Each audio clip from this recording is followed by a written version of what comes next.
Good morning.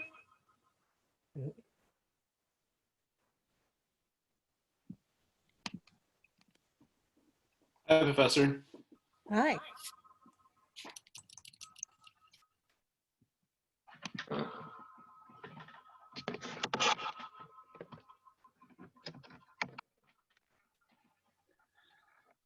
Once again, thanks for that article. It's really interesting. I had no idea about it. It's fascinating. Yes. Yeah, propaganda. I mean, I know it's happening on YouTube, but I didn't know like other like Instagram and Twitter. I didn't know that as well because I've seen propaganda videos on YouTube about North Korea. Yeah, there's something going on there. Some kind of change coming. Does my sound seem odd? Yeah. Yeah. Yeah. I don't know what the problem is.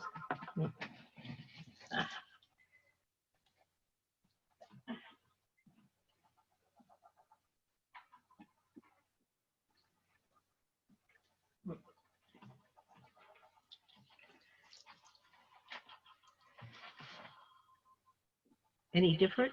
No. That's happened once before.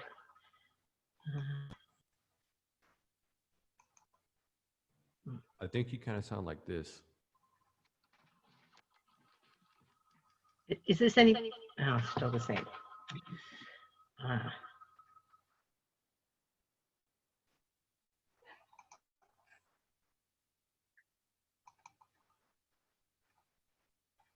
Any different? No, no different.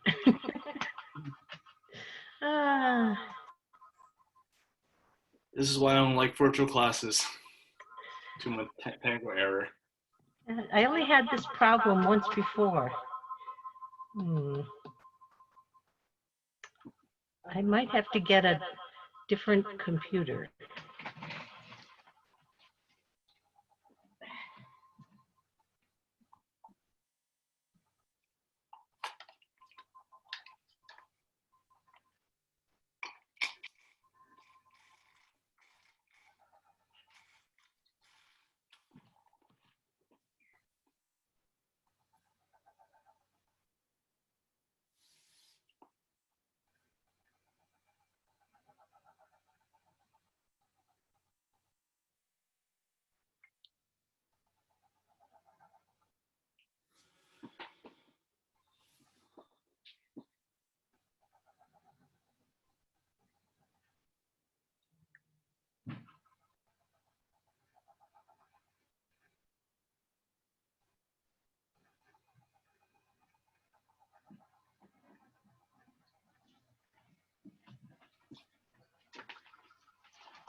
Can you hear me?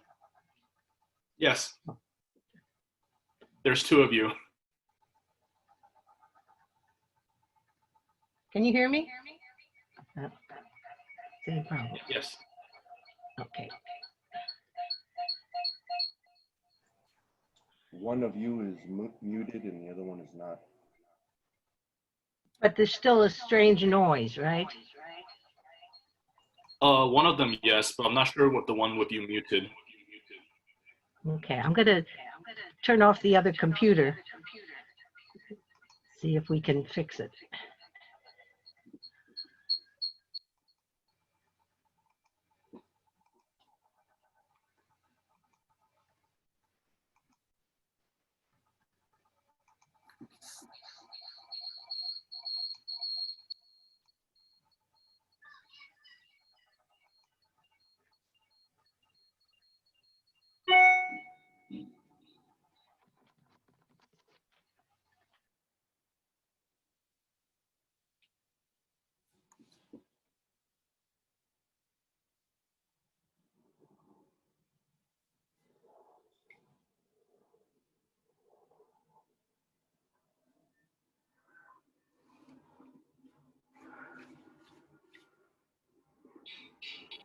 Can you hear me?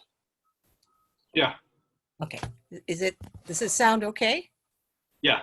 Okay. Mhm. Went to the tablet. So let's get ourselves set up here.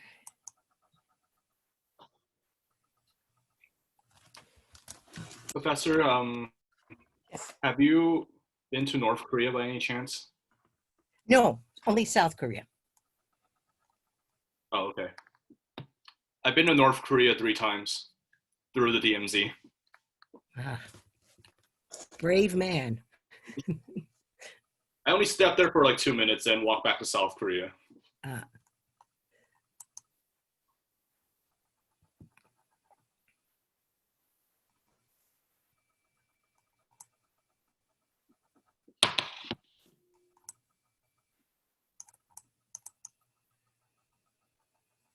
Almost there.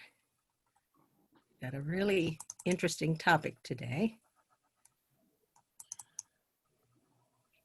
So when I read the article you were supposed to read about the misconceptions of Buddhism, yeah, I realized a thought came back to my head was from my friends from church. Yeah, a lot of them they feel they have that misconception about Buddhism. They've actually told me a lot about it, saying I remember when I spent a summer staying at Silai Temple, they would tell me that I can't come back to San Diego. Buddhism's a false religion. It can't help you. It's evil. There's a lot of misunderstanding. Yeah.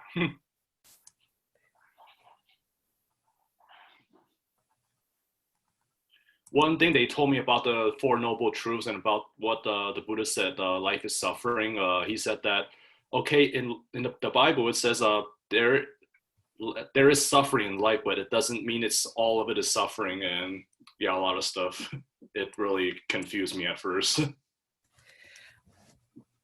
Well, the suffering aspect is definitely going to be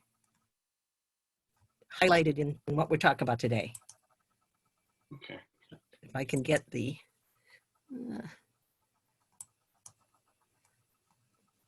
trying to get my screen going.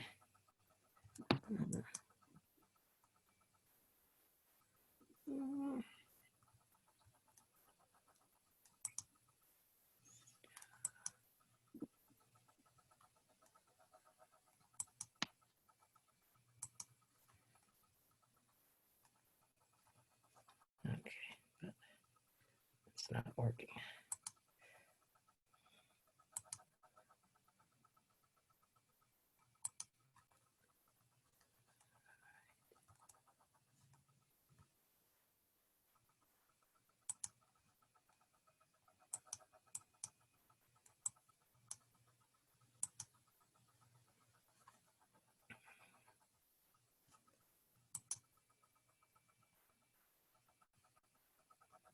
Okay.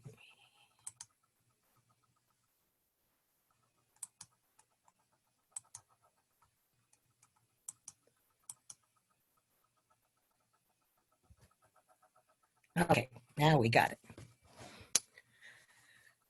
Okay, are there any comments on the reading in this first sutta? It's very short, it's repetitive. People often misunderstand the philosophical depth of this particular piece that we have. So I'm wondering if anyone has any comments about the reading, just what it's like to read this text.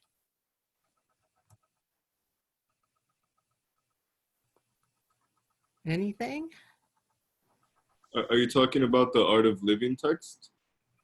No, this one, the one that's on the screen. Setting in motion the wheel of truth. The first sutta, that's what is on our schedule today. It felt like a boring religious text at first. Yeah, if you don't stop and pause to like go into it, to think about it, on the surface it feels like that. Yes, and the fact that it does repeat itself, I think people just kind of tune out after a certain point. And that's why what I've done in the PowerPoint is when you see the screen with the green leaves, this is going to be text from the sutta. And then I've inserted some, let's say, contemporary translations of what's going on in the text. And those you'll see with a white background. So you can definitely see the difference between those two. Other comments about your experience of the sutta on your own?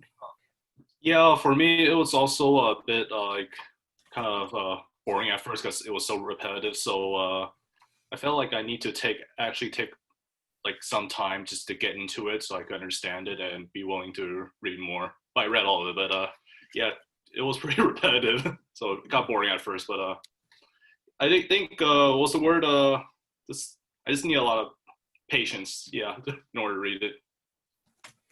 Yeah, and I think we have to put this into the historical context. When you're speaking to people, you tend to be more repetitive because they're not actually seeing the words in front of them. And so this is found throughout oral traditions in all cultures. And so there's a good reason why he's doing that. Because he didn't intend it to be written down, as far as we know. He thought that was a bad idea. He wanted people to pay attention. Oh, what did I do here? Yeah, okay, we're back. So this is the actual text, and this is how it opens. And in fact, all of the suttas, and also we'll see this in the sutras, have a standard way of opening and a standard way of closing. It always starts with, "Thus have I heard," and the I is assumed to be Ananda, who was the second in command, let's say, to the Buddha, also happened to be his cousin, and he was known for a phenomenal memory. So one of his major tasks was to memorize all of the discourses of the Buddha and then repeat them to others. And that's how they maintained the oral tradition. So at the end, there's also a kind of a wrap-up that we'll see, but the validation of the text, that we know that these are actually the words of the Buddha, comes from the testimony of Ananda. And it's not just that he's making stuff up, but again, he's well known for his excellent memory. And so then it gives us the location. He's living in Deer Park, and that's going to be symbolic. It's at a place known as the Resort of Seers. So this is kind of a hangout place for spiritual types. And it's near what is today Varanasi at that time. And they don't really give much of a background, but it says he addressed the group of 5 monks. So these 5 monks are actually his previous companions when he was a Vedic practitioner. And this is the first audience that he has in which he's going to share his experience of awakening. But it is not necessarily a accepting audience, because they are still Vedic practitioners. They are what we might call the no pain, no gain practitioners. They're still doing that, practicing asceticism in the extreme. As we saw last time talking about the problem of suffering, that which does not kill me makes me stronger. They also believe that. That's the same sort of philosophy that the Buddha himself had when he was in that group.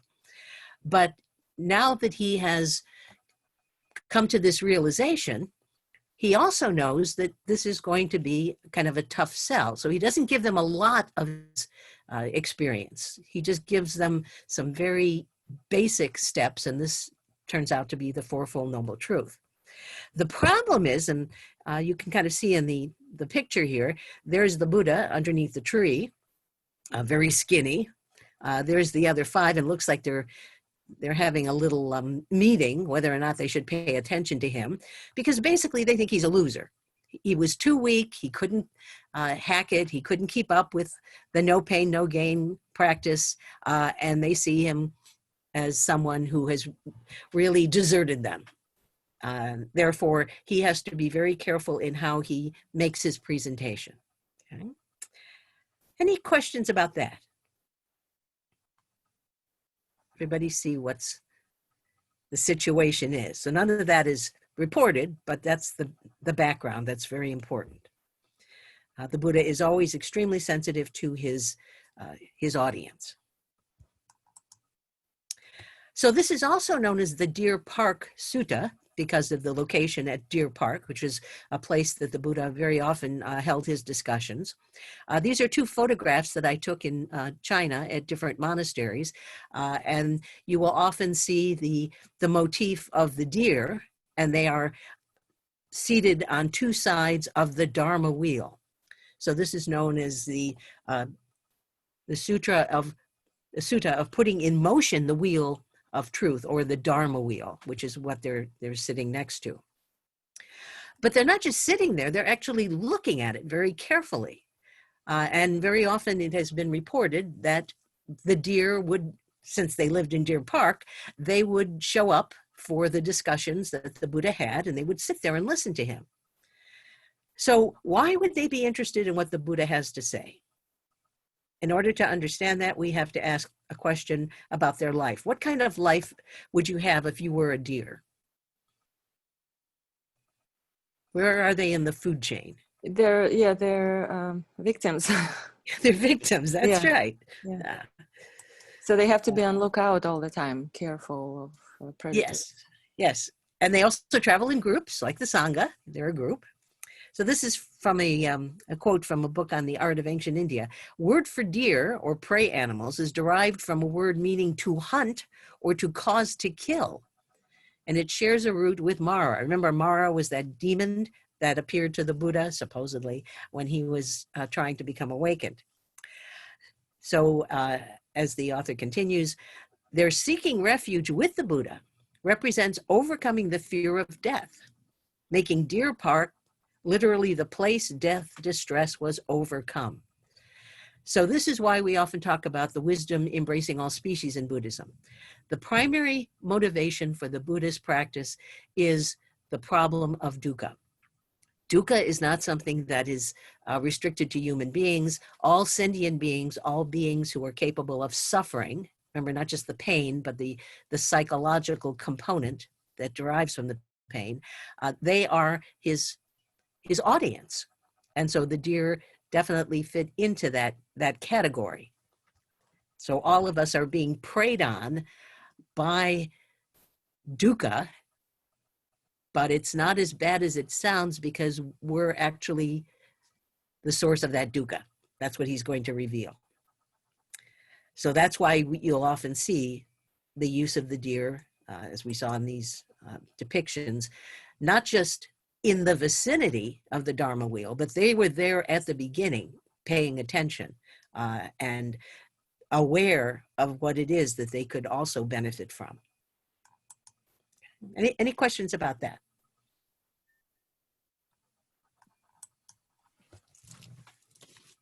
Okay, so it continues. So he decides how he's going to address them. What is he going to tell them? He doesn't get up there and say, oh, look at me, I'm enlightened, and you should just sit down and listen to me. He starts with a realization he had. And it is a realization that is particularly aimed at them. So monks, these two extremes ought not to be practiced by one who has gone forth from the household life. So that is someone who's committed themselves to this kind of practice. So what are they? There is addiction to indulgence of sense pleasures, which is low, coarse, the way of ordinary people, unworthy and unprofitable. Very significant he starts there because they will agree with this. That's why they decided to become Vedic practitioners, because they have rejected this life of hedonism. Indulgence in sense pleasures, low, coarse, the way of ordinary people, unworthy and unprofitable. So even though they're very skeptical about whether they should even consort with him, when he says this, then they might begin to think, oh, maybe he isn't such a loser. He still realizes what we realize, what has been one of our core assumptions, that hedonism is not the profitable way to live one's life. But then he does the cognitive dissonance effect. And the second, an addiction to self-mortification, which is painful, unworthy, and unprofitable. So this is the tricky part, because that is exactly their lifestyle. They are addicted, in his words, to self-mortification, to inflicting pain upon themselves, pain and suffering. Why is that a problem? Well, it is painful, it's unworthy and unprofitable. So notice both hedonism and asceticism are targeted as unworthy and unprofitable. They're not going to get you anything. So it's a simplistic dualism that is rejected by the non-dualism of Buddhism, of fight or flight. You can fight against the senses, become an ascetic, or use them as an escape from reality, and that would be hedonism. So both of these were experienced by the Buddha before his awakening, and he has concluded that they are not worthy of our attention and they are unprofitable. They're not going to get you anywhere. So that's his opening gambit, we could say. Is everybody clear about that?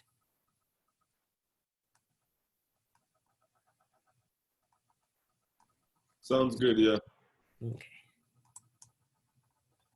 So here comes the translation, modern translation. And so I'm going to coordinate this with the triple loop learning process. He's trying to get them to change their process of cognitively dealing with reality. So they have to stop what is known as the inefficiency of shared epistemological resources. What we think we know. They think that asceticism is profitable. But he says, no, that's wrong. Stop that. And in fact, the dualism doesn't work. So hedonism does not prevent dukkha, and asceticism does not prevent dukkha. So as we said, they agree with the first one about hedonism. They've rejected that. But they vehemently disagree with the notion that asceticism is unworthy and unprofitable. So he's actually challenging them to shift their attention, change how you think about what is worthy and what is profitable.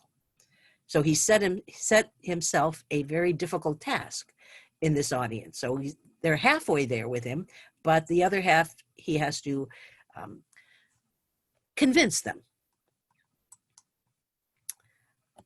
So he continues with the notion of the middle path.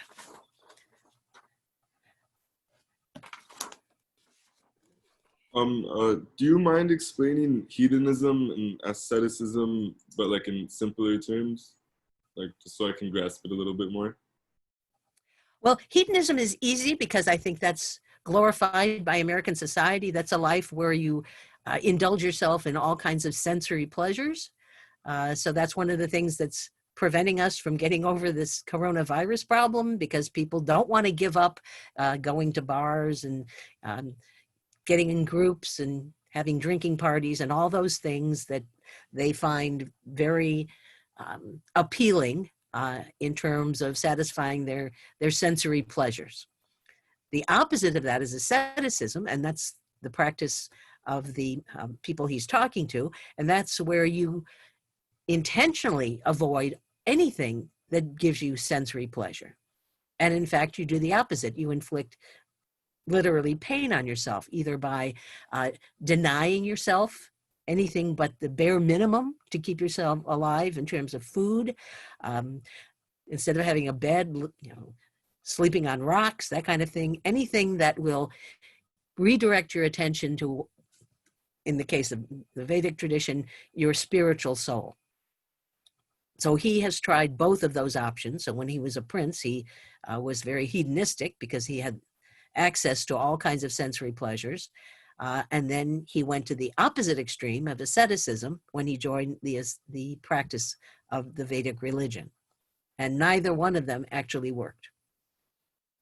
Does that help?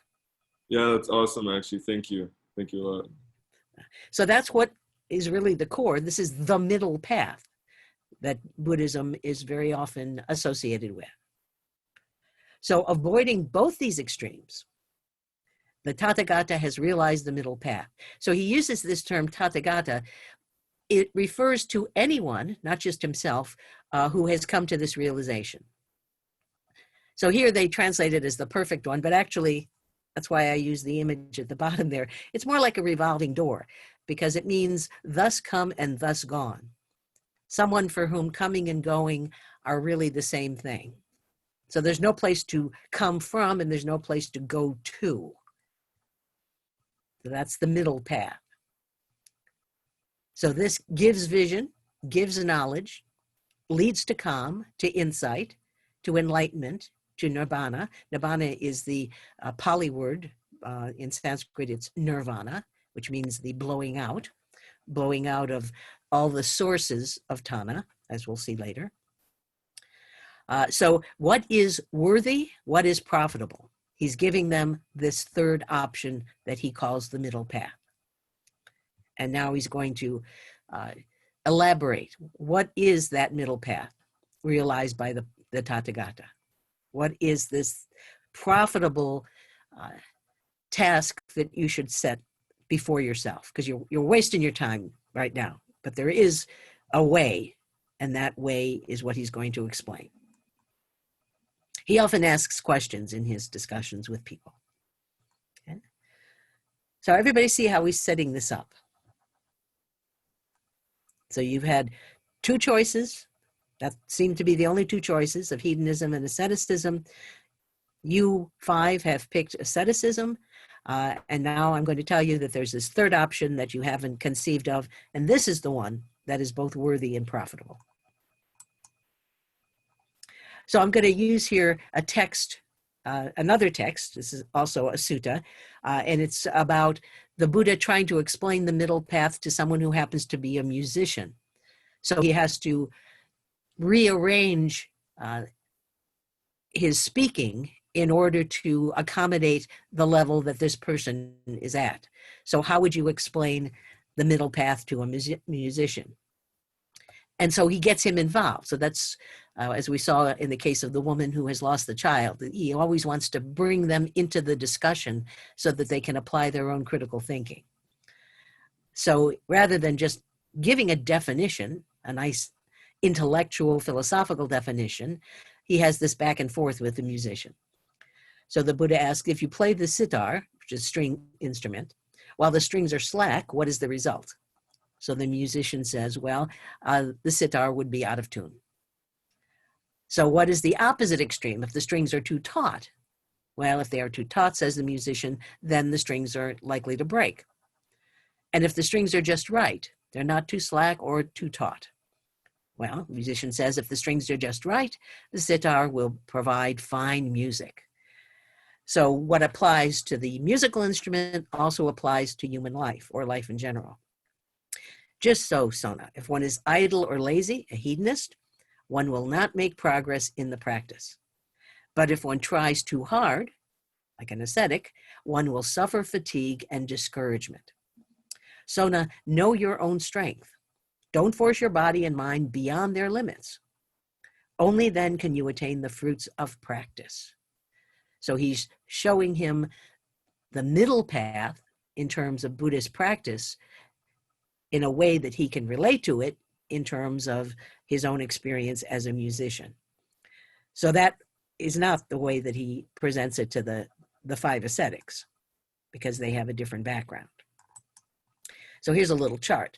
So lifestyles and cognitive attention. So if we are too loose, as he told the musician, when the musician told him, it's out of tune. So that would be the hedonistic attraction to the senses.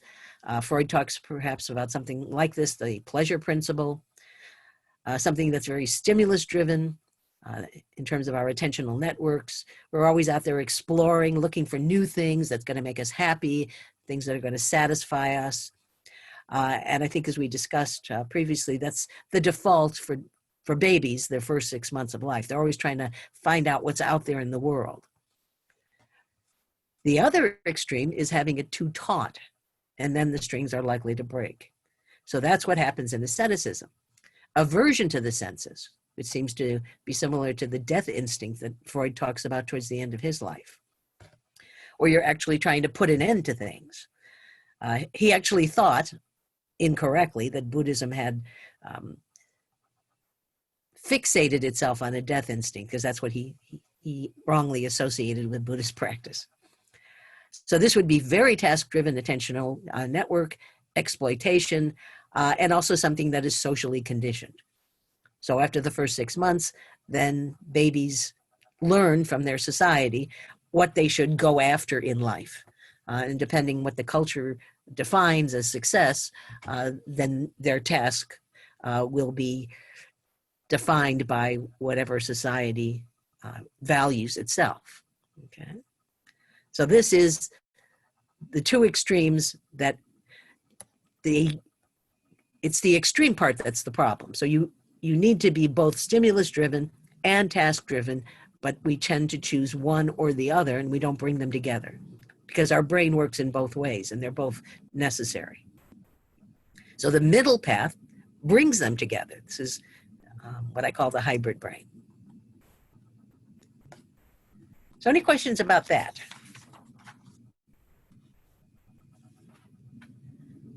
So then he goes on and he talks about this middle path, which is in fact the Noble Eightfold Path, happens to be the fourth of the Four Noble Truths. So interestingly, he doesn't go through the Four Noble Truths in 1 through 4 order. He starts out basically with the middle path and then works his way back. So this Noble Eightfold Path is really what is worthwhile and profitable. Right understanding, right thought, right speech, right action, right livelihood, right effort, right mindfulness, and right concentration. So that's what he is presenting to them as a map that they can follow in their own life. But that map, as we said, eventually it's about their experience of the path. So this is just a guide. So this is the middle path realized by the Tathagata, which gives vision, gives knowledge, leads to calm, to insight, to enlightenment, and to nirvana. So there's the evidence for the profitability. You will acquire vision, knowledge, calmness, insight, enlightenment, and the burning out, blowing out of those flames. So I think what he's trying to do is to get their attention. At first, they might have just rejected any interaction with this guy who they think of as a loser, but now he's beginning to sound more like the old friend they know, because he realizes the problem of hedonism, but he's also suggesting that there's something that they're looking for and that he has found. So they become curious. And that's when he launches into the Fourfold Noble Truth in the order in which it is usually presented. So this is the result of his awakening in terms of where dukkha actually comes from. And as we saw, what Inada warned us about, it's this first noble truth looked at by itself, which has led to the charge of pessimism, which is really unsustainable. So the noble truth of suffering, or dukkha, is this. Birth is suffering, the experience of birth, I would say. Aging is suffering, sickness is suffering, death is suffering. But there's more. Association with the unpleasant is suffering. Disassociation from the pleasant is suffering. Not to receive what one desires is suffering. In brief, the 5 aggregates or skandhas, which are the core of our identity, and that's going to come up in a later sutta. He doesn't start with that, it's much too complicated. So, not to receive what one desires, everything that is associated with how you identify yourself, these skandhas, subject to grasping, are suffering. So it's a wide net, this experience of suffering, this experience of dukkha. It is associated with stages of life. It is associated with not getting what you want or getting stuck with what you don't want. I think a lot of people could really relate to the disassociation from the pleasant because they feel that they're trapped and unable to have access to the things that they were able to have access to when we didn't have the pandemic. Not to receive what one desires. So how about that as a definition of dukkha? It's literally in all components of our life.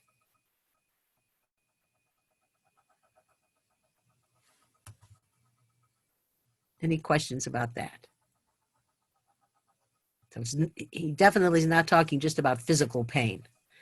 It's that response to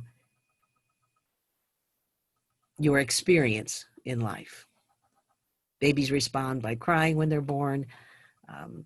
People suffer from the effects of aging. Obviously, there's a suffering associated with sickness and with dying.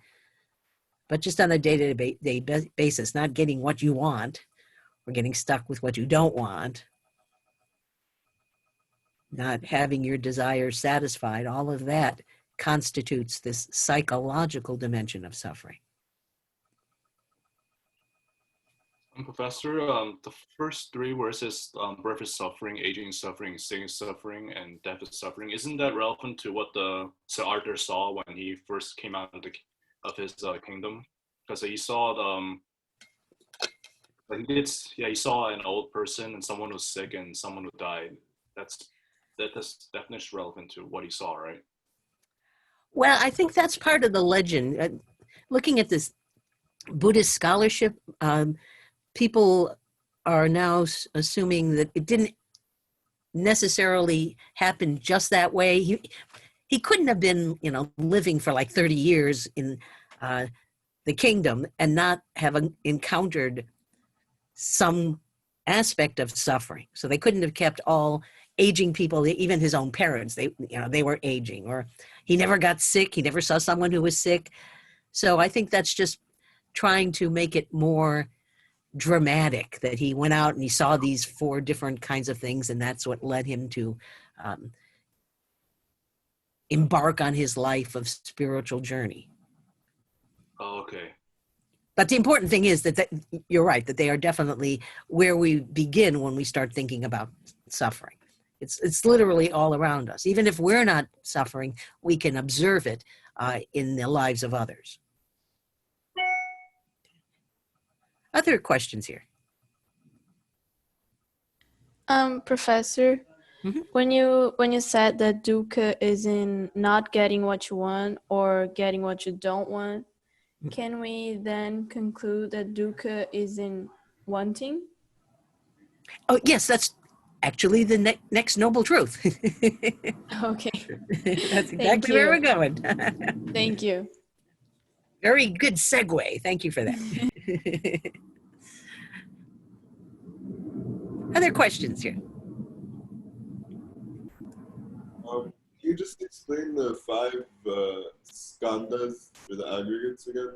I just don't get it. Yes, these are the 4 components that make up our sense of identity. So he doesn't go into them in detail, but we're going to read that sutta next week. So it's just your sense of yourself, that which has the desire, because that desire is the grasping. So anything that you want anything that you find attractive or you're trying to avoid, that could be a source of suffering. So some of the times I use the example, just imagine that you have gotten a windfall of money and you decide to buy the perfect car, this car you've always wanted. It's got all the details, all the equipment, and you might think, well, gee, my suffering is over. I've got what I always wanted. But if you think about it, that's when your suffering actually begins. Because every time you take that car out and you want to park it someplace, you have to start worrying, well, what if somebody hits it? Or what if, there's some kind of damage, maybe a tree limb falls on it. So just because you get what you want, that doesn't mean that you're secure from suffering. It means you have more reason to fear the potential suffering in terms of destroying that perfect thing that you have finally gotten your hands on. And that's the psychological attachment here. So that's the grasping part. So sometimes I use the phrase, if you can't afford to lose it, you can't afford to have it. If losing it would make your life meaningless, then why would you want it in the first place? Because there's a good chance you will lose it.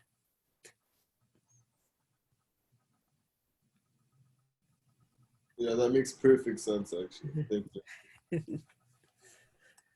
So that's where we then focus our attention on the grasping, because that's really where the problem is.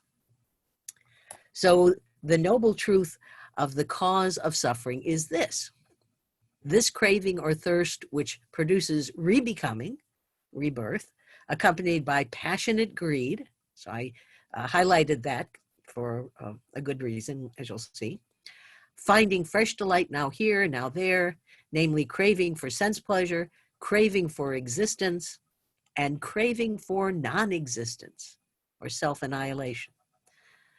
So I use the coyote here. You can see this is a Wile E. Coyote going after the Roadrunner, and he just can't wait to get to him. And of course, it never turns out well for Wile E. Coyote. He always winds up at the short end and never does actually capture the Roadrunner. So it's that craving, that thirst, and people crave or thirst for different things. Now, he does mention rebirth here, but that doesn't necessarily mean he believes in it, but he knows that his audience members believe in it. So basically, he's not saying, oh, yes, there is rebirth, but he's saying the fact that you want rebirth is a form of craving that's going to lead to dukkha. So it's actually an argument against the notion of rebirth here. So passionate greed is never enough. So even if you get what you wanted, you're always looking for something new, something more. And it could be hedonistic, craving for sense pleasure. It could be craving for existence, just basic survival. But when he adds the last one, craving for non-existence or self-annihilation, that's basically what the Vedic religion was teaching, because you wanted to locate your Atman so that you could submerge it in Brahman, become one with Brahman. So that would be a craving for non-existence. So again, they were familiar with rejecting the craving for sense pleasure and existence, but they might be surprised, experience cognitive dissonance when he mentions craving for non-existence as a problem, as a kind of thirst that is going to fuel your dukkha. Questions about this one? So this is the cause and effect relationship. Professor, Zoom suddenly logged me out for like a few. So could you explain passionate greed briefly? Because Zoom logged me out. So you want more, and there's never an end to it. So I think maybe our next slide would be very helpful here. This is something I added. September 13th was the 50th anniversary of as it says here, seminal moment in the world of business, when Milton Friedman wrote an essay called "The Social Responsibility of Business is to Increase Its Profits." And according to many people, that was the beginning of the era when greed is good became the mantra. Greed is good was something that was being taught. And I think some people still assume that greed is good. And the article, they had several pages in the New York Times. The article is actually saying that, you know, after 50 years, maybe that was wrong. So this is a case where we see that that passionate greed, which is culturally accepted, I think, in many levels of our society, actually contributes to our dukkha. Because greed is one of the three poisons in Buddhism. So how could it be good? How could a poison be good? So when I saw this headline, I knew I had to incorporate it into our discussion today.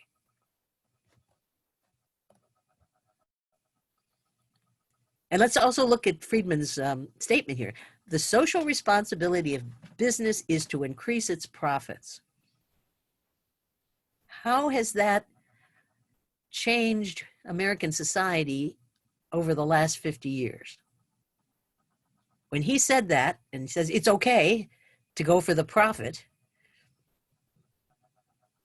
It makes people think that by increasing their profits by any means necessary, they're actually helping society instead of being a detriment. So they don't really see any faults in their greed in harming other people throughout that process. Yeah, so in the 50 years since this statement was taken seriously, what we find is that we have this explosion of millionaires and billionaires who've got more money than anyone can even imagine.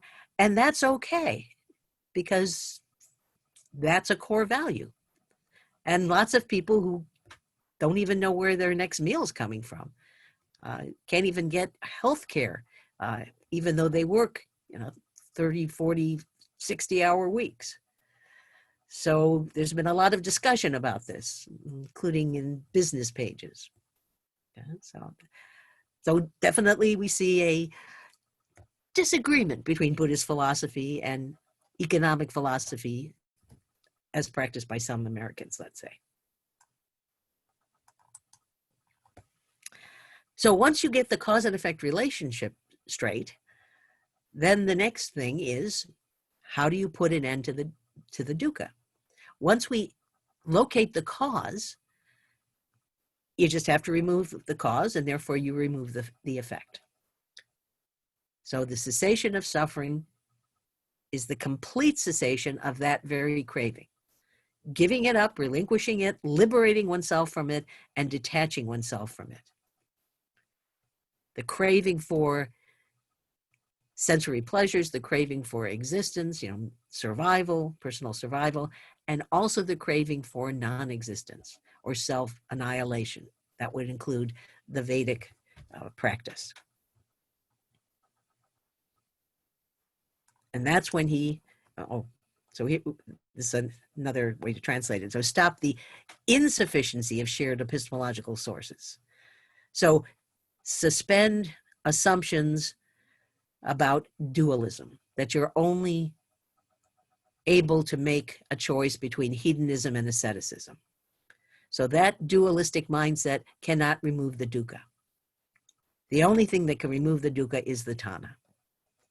So you don't have enough information based on what you had been taught previously. You have to expand your understanding of how dukkha works and focus your attention on the tanha. And that's where he returns to the middle path. The noble truth of the path leading to the cessation of suffering is this. It is the noble eightfold path and nothing else.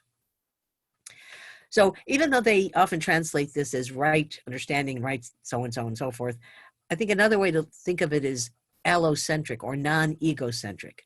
What makes it right is that it's not selfish. It's not just about what's good for me, because that's where the thirst comes from. What I want, what I'm attracted to, what I want to avoid. But this is looking at the big picture, we might say. So we're looking in terms of what is good, not just for the shareholders, but what's actually good for society as a whole. So that's a different kind of a model. So this allocentric understanding, allocentric thought, allocentric right speech, allocentric action, allocentric livelihood, allocentric effort, allocentric mindfulness, and allocentric concentration.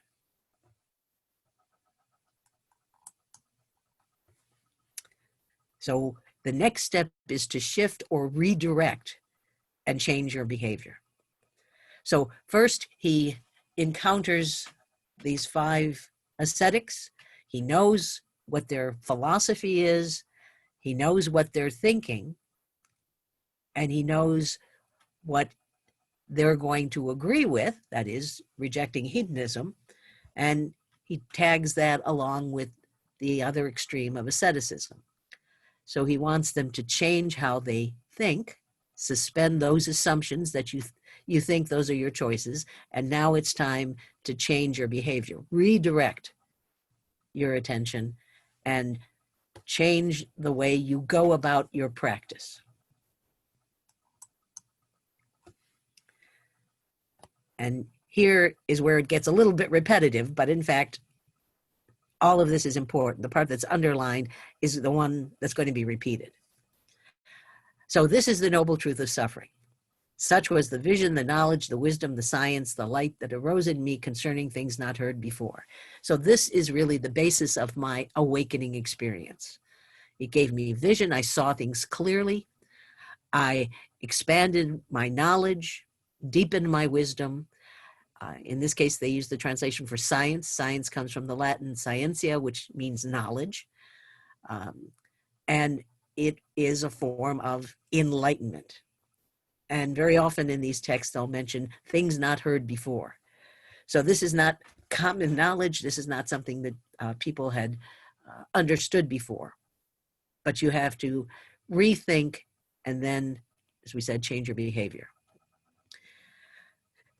So all of those parts about the vision and so forth is repeated, but what's important, what's changing are these 3 different stages.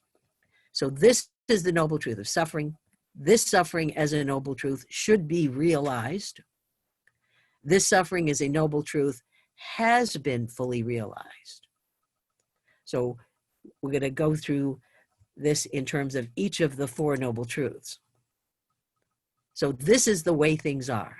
You should recognize the truth about reality. Step 1, that changes your thinking.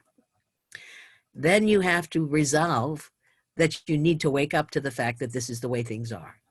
It's not enough to have the fact in front of you, but you have to commit yourself to the fact. Okay, this is the way things are, so now I'm going to have to make some changes. And the last is the actual awakening, that you can be awakened, that he has been awakened to the fact that this is the way things are. So the way things are is insight into reality. When we have a diluted sense of reality, we talked a lot about the notion of perceptions, including perceptions of Buddhism. If our perceptions are diluted, then they're not going to get us anywhere. They're not going to be worthwhile, and they're not going to be profitable. So it's absolutely essential that you know the way things are. And they have a term for that in Pali and Sanskrit. So there are 3 different stages here: the recognition, the intellectual recognition, the resolve or commitment to do something about it, and then the result would be that you become awakened to that reality. So there is a process. And so this then is applied to the next 3 noble truths. So this is the truth. This origin of suffering should be eradicated. There's the commitment. And this suffering has been eradicated by someone who is awakened. Number 3, this is how the cessation of suffering takes place. The cessation of suffering should be realized. You have to commit yourself to it. And it has been realized by someone who is awakened. And the same thing with the Eightfold Path. This is the path that leads to the cessation of suffering. It should be developed, and it has been developed by someone who is awakened. So as long as my knowledge of seeing things as they really are was not quite clear in these 3 aspects, in these 12 ways concerning the Four Noble Truths, I did not claim to have realized the matchless supreme enlightenment in this world with its gods, its maras, and Brahmins, in this generation with its recluses and Brahmanas, and its devas and humans. So he's now making a knowledge claim, but it is a very complicated knowledge claim. So when my knowledge of seeing things as they really are was quite clear in these 3 respects, in these 12 ways concerning the Four Noble Truths, then I claim to have realized the matchless supreme enlightenment. So stop the inadequacy of epistemological resources. You don't have enough to actually make progress. There is an option here. Let go of the delusions and change what's been called an instituted imaginary. We could think of this as consensus reality. So that's why it's important for him to say it's matchless. So, people haven't come to this realization yet. You too can have that realization, but it's something that has not been heard before. So you can see reality clearly. And so I put this together in a chart so you can see the 12 ways. 4 noble truths, 3 different stages. Therefore, we get the 12 that he mentions there. So we've got the 4 noble truths on the side here, and then how those 3 stages of recognition, resolve, and implementation apply to that truth. So we have to recognize the pervasiveness of dukkha, which requires that we change how we think. Then we realize the truth and change how we speak. And we resolve to realize that truth, so we commit ourselves to that. And then we implement it, which will change how we act. In terms of tanha or thirst, we have to recognize that tanha is the cause of dukkha, resolve to eradicate tanha, and then implement that eradication. Go and actually do that. In terms of how dukkha can end by ending the tanha, recognize the cessation of dukkha, because we have put an end to tanha, resolve to accomplish this, and then implement it so you can get rid of it. No more dukkha.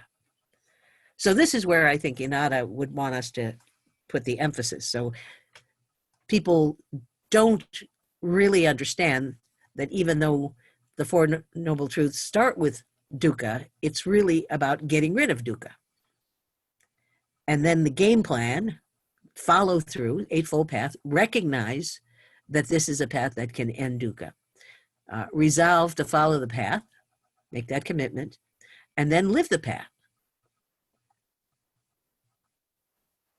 So does everybody see, there's actually this complex process that he's pointing to, even though the words are repetitive. There's a very important point that he's trying to make. So it's not that you come to this realization and you're done.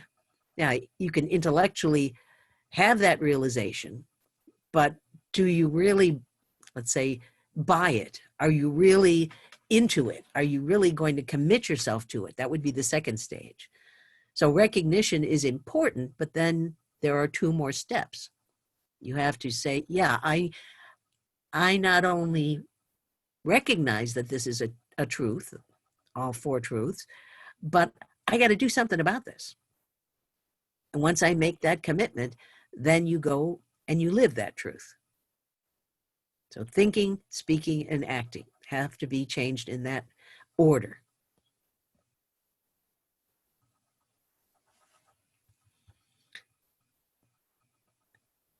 Now, I think the second one, why is it important to change how you speak, tends to be undervalued, because if I think it and I don't talk about it, I could just skip over that and just change the way I behave.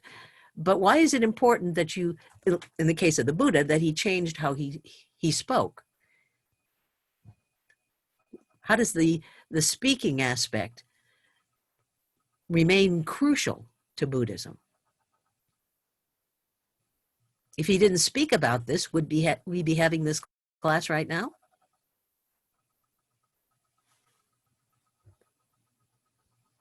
If he kept it to himself, he didn't share, then other people wouldn't have known, and there would be no Buddhism. There would be no Sangha. There would be no Buddhist philosophy. So the speaking actually supports the whole notion of allocentric. It's not just about him, but this is something that he definitely wants to share with others. Even the deer are welcomed to his discussions. So does everybody understand the importance of this? The process. So just because you can recite the Fourfold Noble Truth, that doesn't really mean much unless you do something with it and change the way you behave. Speaking can also work on a personal level for the practitioner himself or herself, because it's a reinforcement of your thoughts. It's a middle step between thinking and acting. Yes, that's a very good point. So if you commit to it, then you speak about it, it kind of increases your sense of commitment, helps you focus. Mm-hmm. So it really is extremely important as a link. Other comments about this? So for years, we would look at these passages in the sutta and all this 12 different ways, and it seems kind of odd. That's why I decided to put it into a chart so you can actually see what he's getting at. It's a very important point. It's put, as we said, in a repetitive way. It's not elaborated on, but he's just kind of pointing to this process. There's something actually happening in your mind or in your brain as you move from recognition to resolve and then implementation.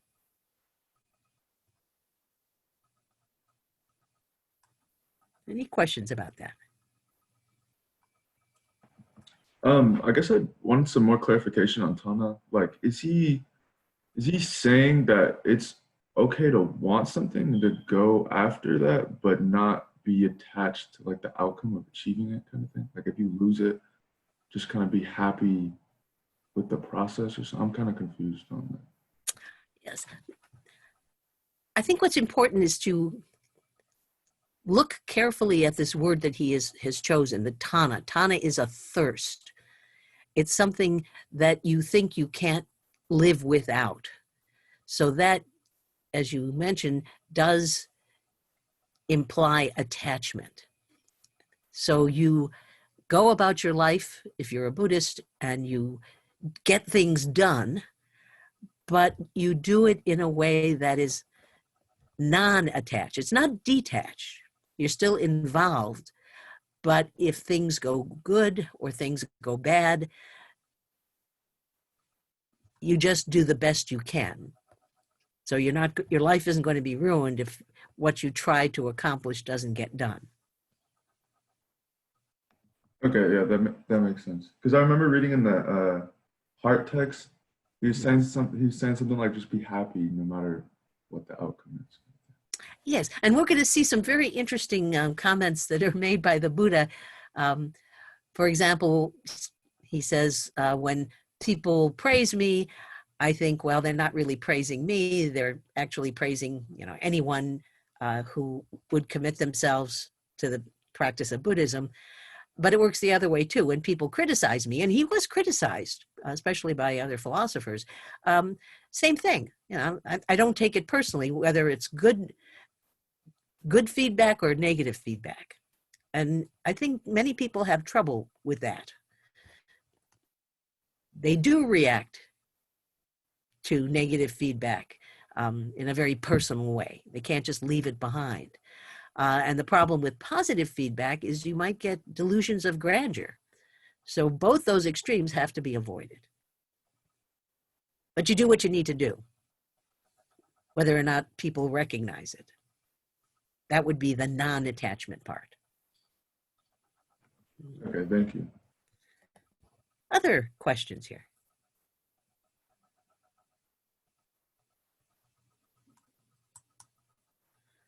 Okay, so this is the next part of the equation. So after he was clear about those 12 different steps in the process for the Four Noble Truths, a vision of insight arose in me thus.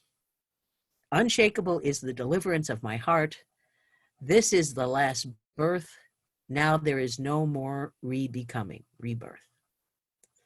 So this is Nibbana, literally blowing out, extinguishing, or something that is extinct. You're blowing out the flames that feed the Tanha. Now, again, this is a very interesting use of the notion of rebecoming or rebirth, because you could read it in at least two different ways.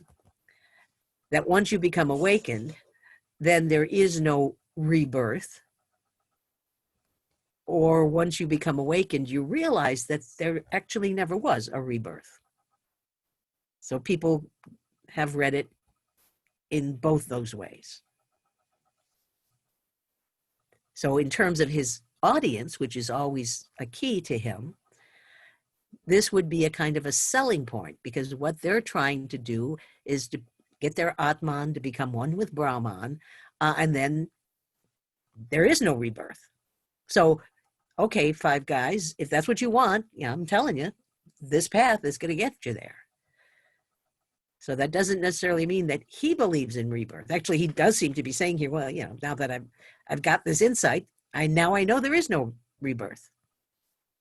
But you guys, that's what you were looking for too. You were trying to put an end to the rebirth, and hey, this is how you can do that.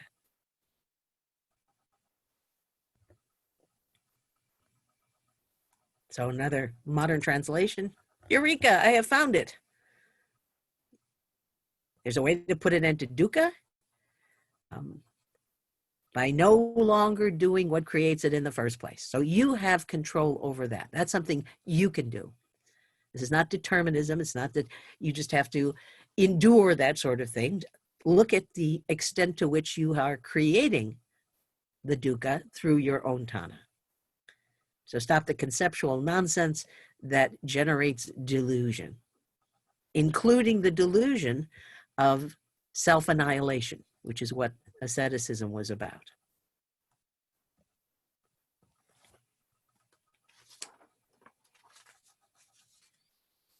And then we get the response from the audience. This, the Blessed One said. The group of 5 monks was glad, and they rejoiced at the words of the Blessed One. So very brief, we don't get a lot of details here, but why are they glad? How can we interpret their gladness as their response to his words? That they understood what he was telling them. So was he successful in his method of arguing with this particular group, would you say? Yes. They turn out to be his first devotees. They all become Buddhist monks. So when this discourse was thus expounded, there arose in the Venerable Kodana the passion-free, stainless vision of truth. In other words, he attained the first stage of sanctity and realized whatever has the nature of arising has the nature of ceasing. So that doesn't mean that all 5 of them were instantaneously awakened, because as we can tell from those 12 stages, it's a process. But he's at the first stage. So what is the first step we have to make? The realization that whatever has the nature of arising has the nature of ceasing. So dukkha arises, it has a beginning, And if it has a beginning, then it also has an end. So this is not just about some kind of spiritual matter. It's about anything. Anything that has a beginning also has an end.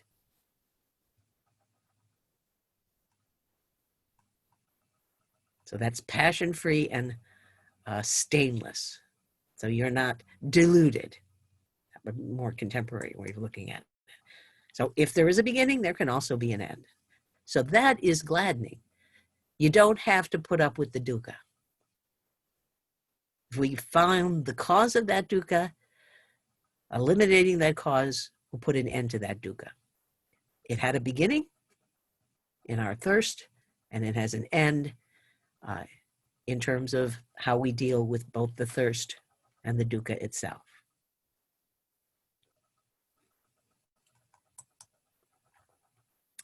And then we get some very interesting, dramatic elements here. When the Blessed One set in motion the wheel of truth, started his teaching career, the Bhumatha Devas, the earth deities, proclaimed, "The matchless wheel of truth that cannot be set in motion by recluse, Brahmana, Deva, Mara, Brahma, or anyone in the world, is set in motion by the Blessed One in the Deer Park." Now you could imagine that the Devas actually showed up, but I think from a contemporary interpretation, as I suggest at the bottom there, maybe he's just trying to indicate a validation from nature.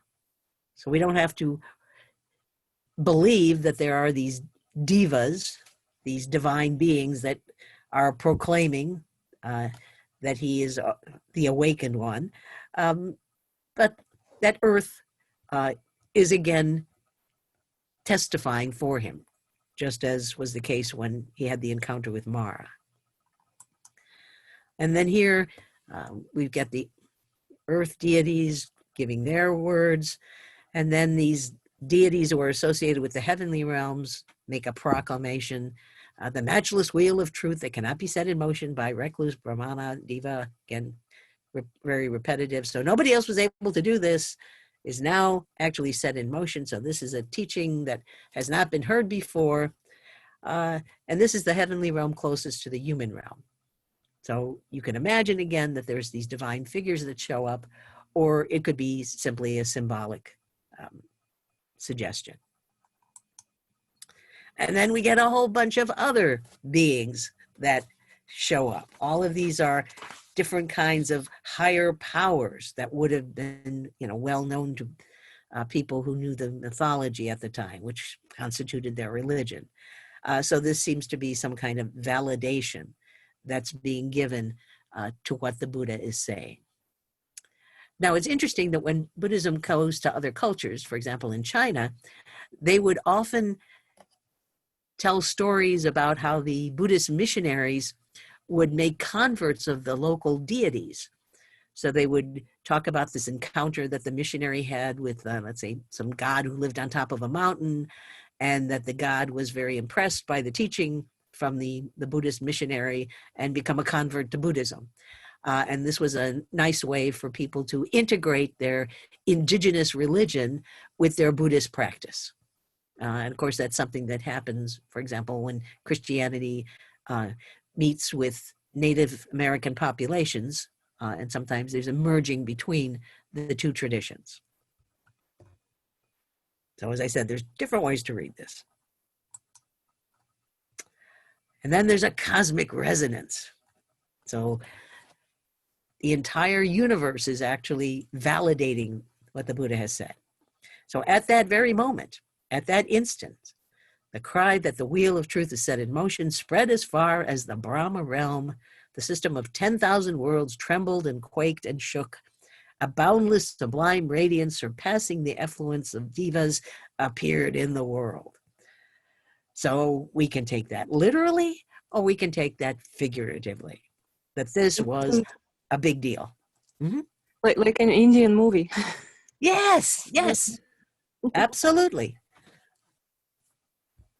So that's the sort of thing that would get people interested in listening to these teachings of the Buddha, because they're going to be repeated by his followers. And so they go to a village, there's a bunch of, farmers, and they start retelling this sutta to them, but they want a little glitz. They want something that is going to get their attention.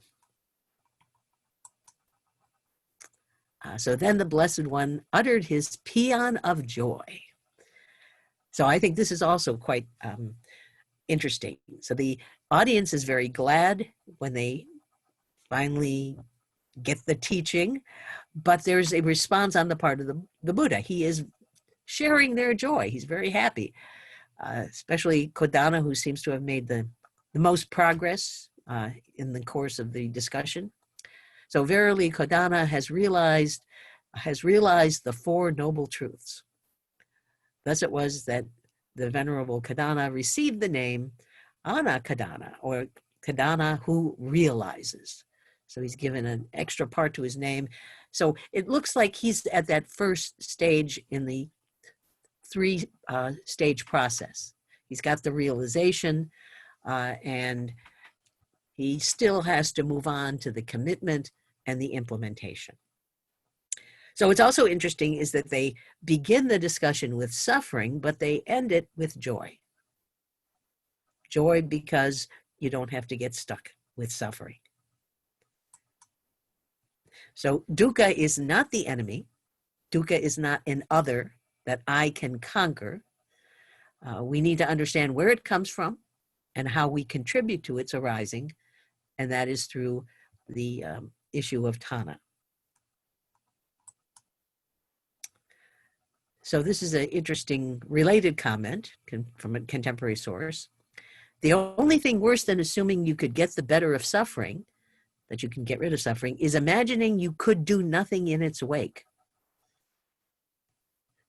So Buddhism definitely takes the stance that, yes, you can do something about dukkha. You don't have to suffer suffering. But as he's laid out his path, there are things that you can do to avoid that dukkha.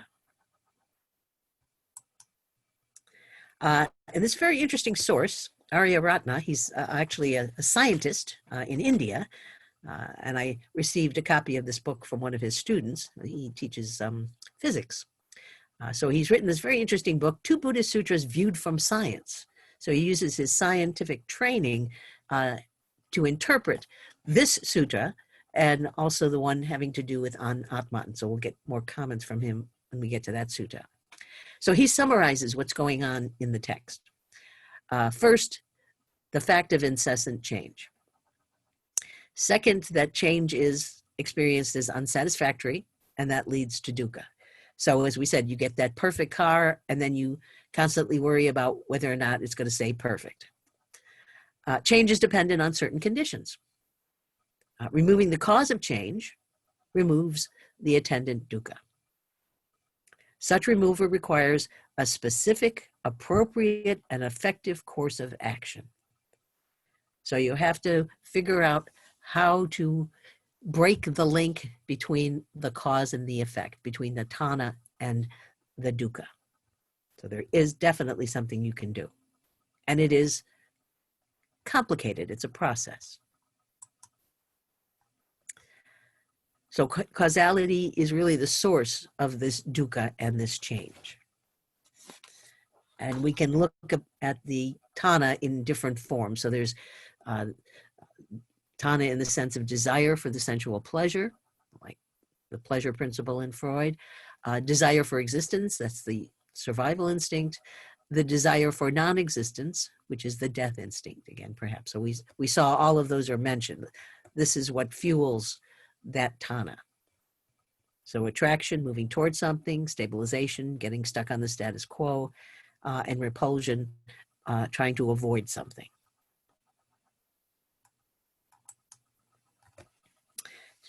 So that brings us to our commentary. So what is the Buddha's most important epistemological revelation in this first sutta? What is the most important piece of knowledge that he shares based on his awakening experience? So even though it's very short and repetitive, there are several pieces of information that he passes on to his audience.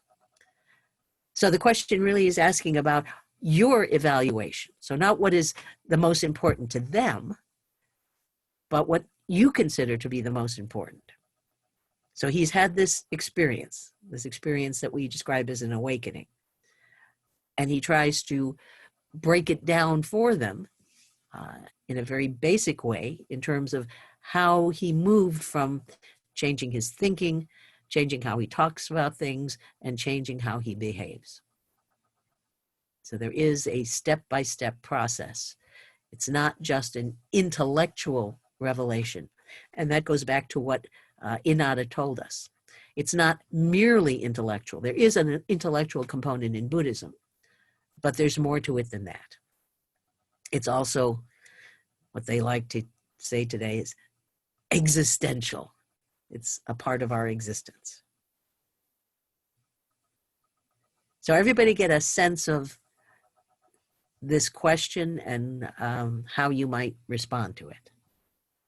So I'm not looking for one particular answer, but how you respond and evaluate what the Buddha has shared with us.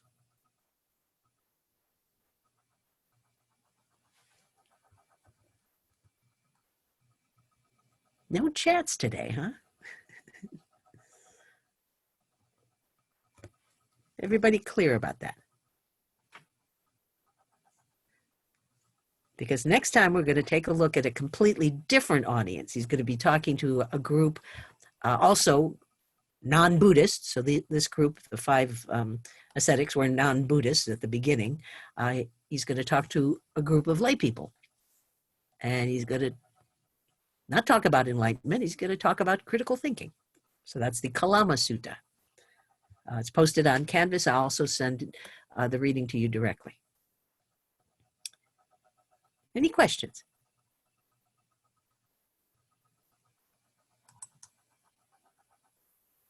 Oh, there you are.